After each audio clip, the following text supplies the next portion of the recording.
Hello दोस्तों, आप देख रहे हैं SS art drawing point by Sultan Singh Mauliya online class, जिसमें आप सबका हार्दिक स्वागत है। आज हम बात करेंगे अपनी राजस्थानी शैली की जो सामान्य विशेषताएं हैं। राजस्थानी शैली की जो सामान्य विशेषताएं हैं उनके बारे में अध्ययन करेंगे। राजस्थानी शैली की सामान्य विशेषताएं। राजस्थानी शैली की जो सामान्य विशेषताएं हैं वो कौन कौन सी है, उनके बारे में आज विस्तार से अध्ययन करेंगे। तो सर्वप्रथम जो है वो देखते हैं हम लोग सामान्य विशेषताओं में कौन सी विशेषता है। पहली जो विशेषता है वो है लोक जीवन का सानिध्य। लोक जीवन का सानिध्य यानी राजस्थानी शैली की जो पहली सामान्य विशेषता है वो कौन सी है? लोक जीवन का सानिध्य। राजस्थानी शैली की सामान्य विशेषता है लोक जीवन का सानिध्य। राजस्थानी शैली की जो सामान्य विशेषता है वो कौन सी है? लोक जीवन का सानिध्य। पहली जो विशेषता है लोक जीवन का सानिध्य। राजस्थानी शैली की पहली जो सामान्य विशेषता है वो कौन सी है? लोक जीवन का सानिध्य। यानी लोक जीवन में क्या बताएगा इसमें? यानी राजस्थानी जो शैली है इसमें गृहस्थ जीवन, कैसा जीवन है? गृहस्थ जीवन। लोक जीवन का जो सामान्य विशेषता है, लोक जीवन का जो सानिध्य है, राजस्थानी शैली की जो पहली सामान्य विशेषता है उसमें गृहस्थ जीवन, यानी कि जो गृहस्थ जीवन है तथा लोक विश्वासों की सफल अभिव्यक्ति इसमें की गई है। गृहस्थ जीवन और लोक विश्वासों की सफल अभिव्यक्ति कौन से में? लोक जीवन के सानिध्य में बताई गई है, जो राजस्थानी शैली की प्रथम विशेषता है। दूसरी जो सामान्य विशेषता है,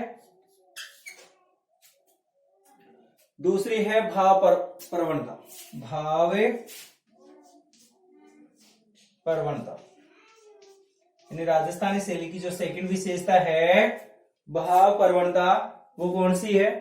भावनाओं के मनोवैज्ञानिक चित्रांकन के साथ साथ, कहने का मतलब है भावनाओं के मनोवैज्ञानिक, भावनाओं के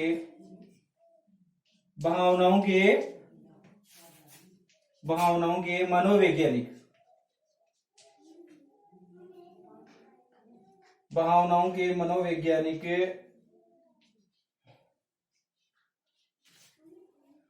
यानी भावनाओं के मनोवैज्ञानिक चित्रांकन के साथ साथ, यानी भाव प्रवणता में, राजस्थानी शैली में भाव प्रवणता में क्या दिखाया गया है? भावनाओं के मनोवैज्ञानिक चित्रांकन के साथ साथ राधा कृष्ण का चित्रांकन भी किया गया है। किसका? राधा कृष्ण का चित्रांकन भी किया गया है। भावनाओं के प्रवणता के साथ साथ, मनोवैज्ञानिक चित्रांकन के साथ साथ राधा व कृष्ण का चित्रांकन भी राजस्थानी लघु चित्र शैली में किया गया है।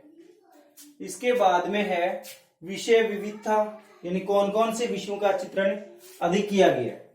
थर्ड जो सामान्य विशेषता है विषय विविधता। राजस्थानी शैली की अगली जो सामान्य विशेषता है वो कौन सी है? विषय विविधता, यानी कौन कौन से विषयों का चित्रण इसमें किया गया है। राधा कृष्ण की विभिन्न कथाओं का चित्रण, राधा कृष्ण की विभिन्न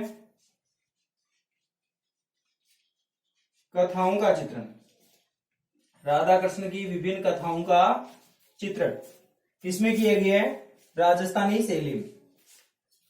यानी जो राजस्थानी शैली है उसमें विषय विविधता में राधा कृष्ण की विभिन्न कथाओं का चित्रण, इसके अलावा रागमाला का चित्रण भी किया गया है इसमें। रागमाला, बारहमासा, राग रागिनी,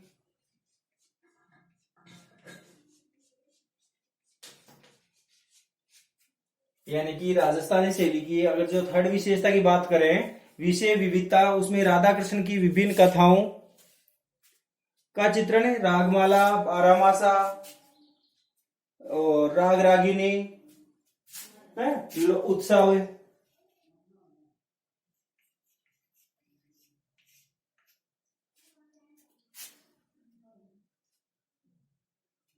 शिकार के दृश्य राजा रानियों का चित्रांकन आदि देखने को मिला। कह सकते हैं राजस्थानी शैली की जो थर्ड सामान्य विशेषता है विषय विविधता, उसमें क्या क्या या किस किस का चित्रांकन किया गया है। तो उसके बारे में देखें तो राधा कृष्ण की विभिन्न कथाओं का चित्रण, रागमाला, बारामासा, राग रागिनी, उत्सव, शिकार, राजा रानियों का चित्रांकन, और भी बहुत से हैं जैसे लोक कथाएं हैं, दरबारी जीवन है ना, ऋतु वर्णन है, बहुत से चित्र ऐसे हैं जिनका चित्रांकन इसमें देखने को मिला है। इसके बाद में जो अगली विशेषता है राजस्थान शैली की रंग विविधता, यानी किस प्रकार के रंगों का राजस्थानी शैली में चित्रांकन किया गया। रंग विविधता यानी राजस्थानी शैली में किस प्रकार से रंगों का चित्रांकन किया गया, उसके बारे में देखते हैं। अगली जो विशेषता है रंग विविधता, रंग विविधता यानी जो राजस्थानी शैली है उसकी जो फोर्थ विशेषता है रंग विविधता, यानी राजस्थानी शैली, जो राजस्थानी शैली है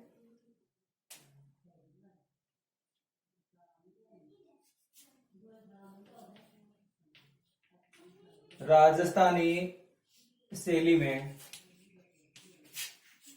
चमकीले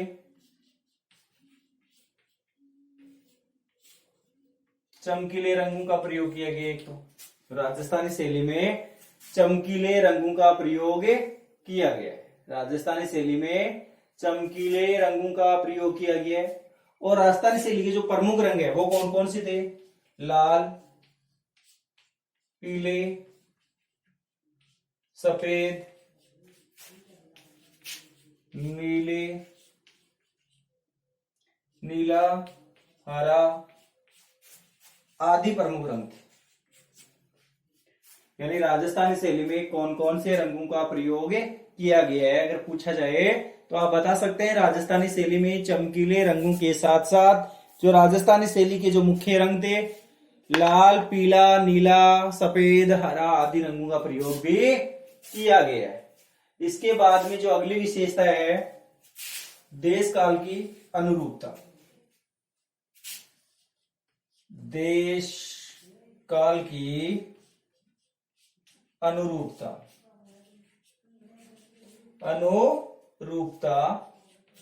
देश काल की अनुरूपता में क्या बताया गया है, किस प्रकार का चित्रांकन किया गया, यानी कि जो राजस्थानी शैली में दुर्ग है, हवेलियां हैं, मंदिर है, इनका जो चित्रांकन किया गया है देश काल में, इसका शाब्दिक अर्थ ये है यानी इसके अंदर कौन कौन से या कौन से क्षेत्र में चित्रांकन अधिक हुआ है। तो जैसे दुर्ग, महल, हवेलियां,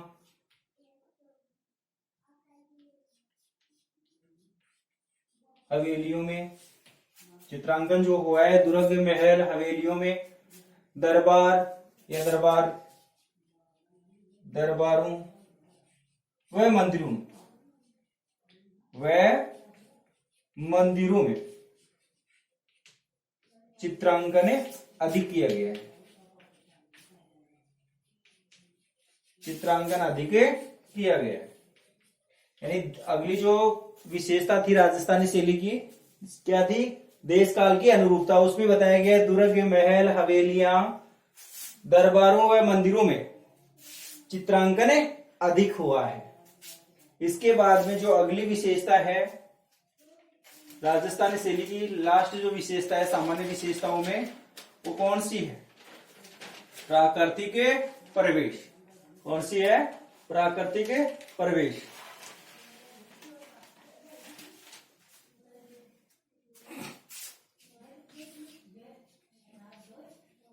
प्राकृतिक परिवेश, यानी इसमें किस प्रकार का चित्रण देखने को मिला है राजस्थानी शैली में? जो राजस्थानी शैली है प्रकृति के विराट परिवेश के साथ साथ प्रकृति के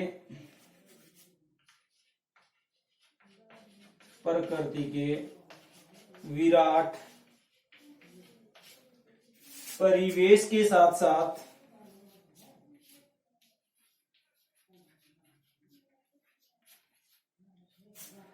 प्रकृति के विराट परिवेश के साथ साथ बहुरंगा मानवीकरण किया गया है।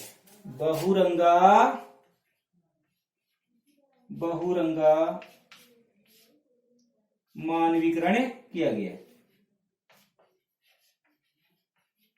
यानी प्रकृति के साथ साथ मानव का भी बहुरंगा चित्रण राजस्थानी शैली में देखने को मिलता है। जिस प्रकार से इसमें जो बनाए गए जैसे कमल सरोवर,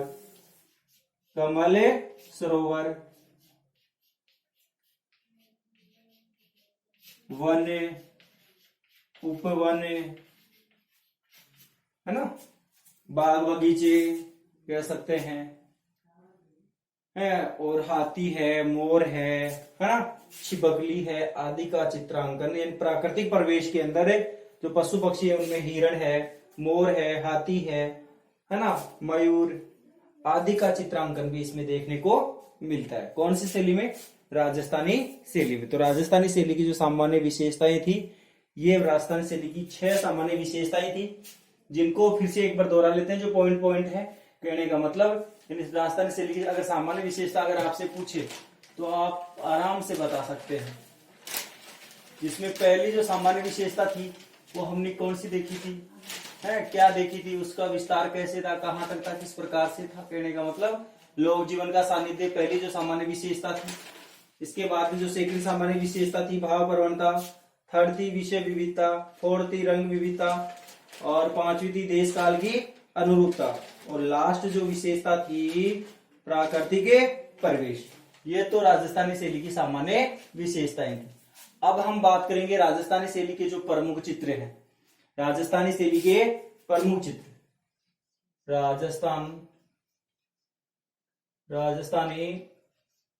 शैली के प्रमुख चित्र, यानी राजस्थानी शैली के प्रमुख चित्र कौन कौन से हैं। जैसे हमने सेकंड जो लेसन था उसमें पढ़े थे मुगल शैली के प्रमुख चित्र, उसी प्रकार हम पढ़ेंगे आज राजस्थानी शैली के प्रमुख चित्रों के बारे में।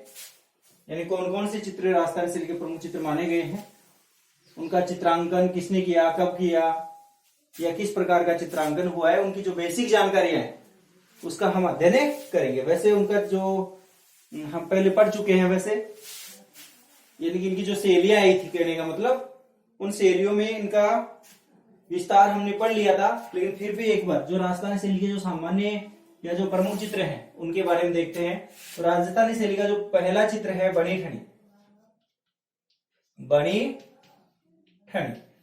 ये कौन सी शैली का है? बनी ठनी वाला जो चित्र है ये किशनगढ़ शैली का है। कौन सी शैली का है? किशनगढ़ शैली का, किशनगढ़ शैली। यानी कि जो बनी ठनी का पहला चित्र है राजस्थानी शैली के प्रमुख चित्रों में पहला चित्र कौन सा है? बनी ठनी। अगर क्वेश्चन आ जाए निबंधात्मक क्वेश्चन पूछा जा सकता है राजस्थानी शैली की जो प्रमुख चित्र हैं उनका सविस्तार वर्णन कीजिए, तो आप बता सकते हैं जो फर्स्ट चित्र है बनी ठनी, नंबर 1 आप लिख सकते हैं कि राजस्थानी शैली के प्रमुख चित्र निम्न प्रकार से हैं। नंबर 1 डाल के आप लिखोगे बनी ठनी, इसमें लिखोगे किशनगढ़ शैली, यानी कि सावंत सिंह के शासनकाल में। आप लिख सकते हैं सावंत सिंह के शासनकाल में बनी ठनी नामक चित्र का निर्माण सूर्य मोर ध्वज निहाल चंद ने इस चित्र का निर्माण किया, है ना। यानी पूछा जा सकता है कि इसके शासनकाल में बनी ठनी नामक चित्र का निर्माण किया गया। सावंत सिंह के शासनकाल में कौन से चित्रकार ने इसका निर्माण किया? सूर्य मोर ध्वज निहाल चंद ने। इसके बाद में राजस्थानी शैली का जो सेकंड चित्र है ढोला मारू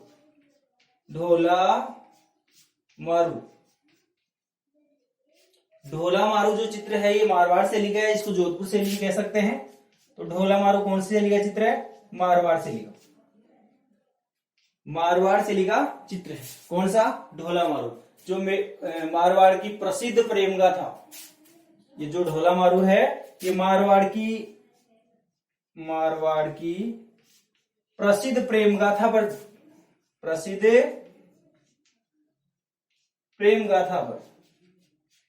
यानी कि ढोला मारू नामक जो चित्र है मारवाड़ की प्रसिद्ध प्रेम गाथा पर आधारित चित्र है, यानी काफी प्रचलित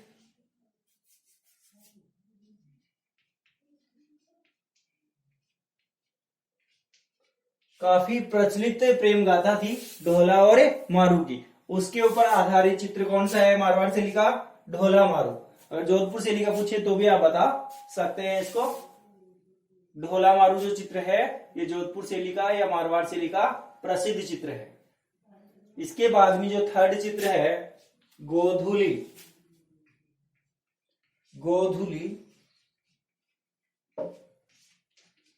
गोधुली नामक जो चित्र है ये मेवाड़ से लिखा प्रसिद्ध चित्र है।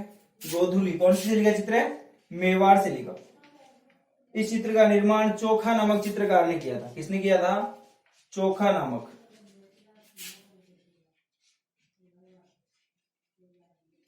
यानी कि जो गोधुली नामक जो चित्र है इसका निर्माण मेवाड़ से लिंग हुआ है। चोखा नामक चित्रकार ने इसका निर्माण किया है।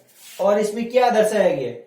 यानी भगवान श्री कृष्ण अन्य ग्वालों के साथ गायों को चराने के लिए गए हुए थे और शाम के समय वो लौट रहे हैं, तो जो गाय हैं यानी गोधूली वेला का समय हो चुका है, यानी सूर्य अस्त होने वाला है, चारों तरफ लालिमा छाई हुई है। उस समय गायों के पैरों से जो धूल उड़ रही है उससे पूरा आसमान मटमैला दिखाया गया है इस चित्र में। और जो उनकी माँ है वो गेट के बाहर खड़ी खड़ी उनको आते हुए देखकर अपनी प्रसन्न मुद्रा में दिखाई दे रही है। इस प्रकार का चित्रांकन है गोधूली वेला नामक जो चित्र है उसमें दिखाया गया है। इसके बाद में मेवाड़ जो राजस्थान शैली है उसका जो अगला चित्र है वो कौन सा है? दीपक राग। दीपक राग। इसके बाद में देखते हैं दीपक राग जो कौन सी शैली का चित्र है? बूंदी शैली का चित्र है। कौन सी शैली का है? बूंदी शैली का चित्र है। कौन सा? दीपक राग। पूछा जा सकता है दीपक राग कौन सी शैली का चित्र है?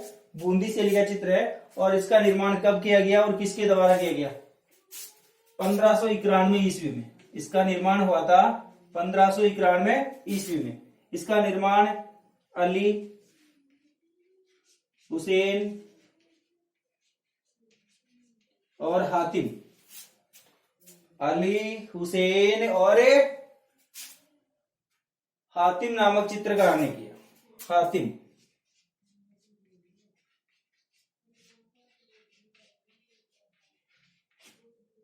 यानी बूंदी शैली में दीपक राग नामक जो चित्र है इसका निर्माण 1591 में अली हुसैन और हातिम नामक चित्रकार के द्वारा किया गया। कौन से चित्र का? दीपक राग। और इसमें रात्रिकालीन जो दृश्य है उसका बखान किया गया है, उसके भाव प्रकट किए गए। कौन से चित्र में? दीपक राग नामक जो चित्र है उसमें रात्रिकालीन भाव दिखाए गए जो 1591 में इसका निर्माण किया गया था अली हुसैन हातिम नामक चित्रकारों के द्वारा। इसके बाद में राजस्थानी शैली का जो लास्ट चित्र है वो है लक्ष्मी और विष्णु, या कह सकते हैं विष्णु और लक्ष्मी। राजस्थानी शैली का जो लास्ट चित्र है कौन सा है? विष्णु और लक्ष्मी। विष्णु और लक्ष्मी, यानी कि ये बीकानेर शैली का चित्र है। कौन सी शैली का चित्र है? बीकानेर शैली का।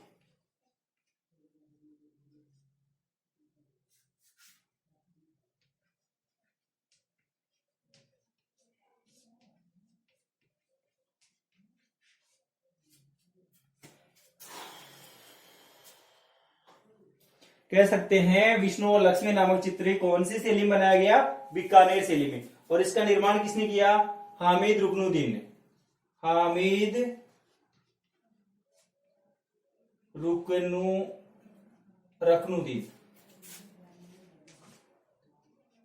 हामिद रुकनुद्दीन नामक जो चित्रकार था उसने बीकानेर शैली में विष्णु और लक्ष्मी नामक चित्र का निर्माण किया। और इस चित्र के जो हाव भाव है कैसे है, क्या है, इसमें क्या दर्शाया गया? इसमें भगवान विष्णु और मां लक्ष्मी को एक स्वर्ण आसन पर विराजमान दिखाया। कैसे आसन पर? स्वर्ण आसन पर। यानी इस चित्र के अगर हाव भाव पूछे कैसा क्या है तो विष्णु और लक्ष्मी नामक चित्र बीकानेर से लिखा है। इसका निर्माण हामिद रुकनुद्दीन द्वारा किया गया। और इसमें स्वर्ण आसन पर भगवान विष्णु और लक्ष्मी को दर्शाया गया है। इसके बाद में राजस्थानी शैली आज अपनी कंप्लीट होती है। इसके बाद में पहाड़ी शैली का अध्ययन करेंगे अगली वीडियो में। जय हिंद, जय भारत।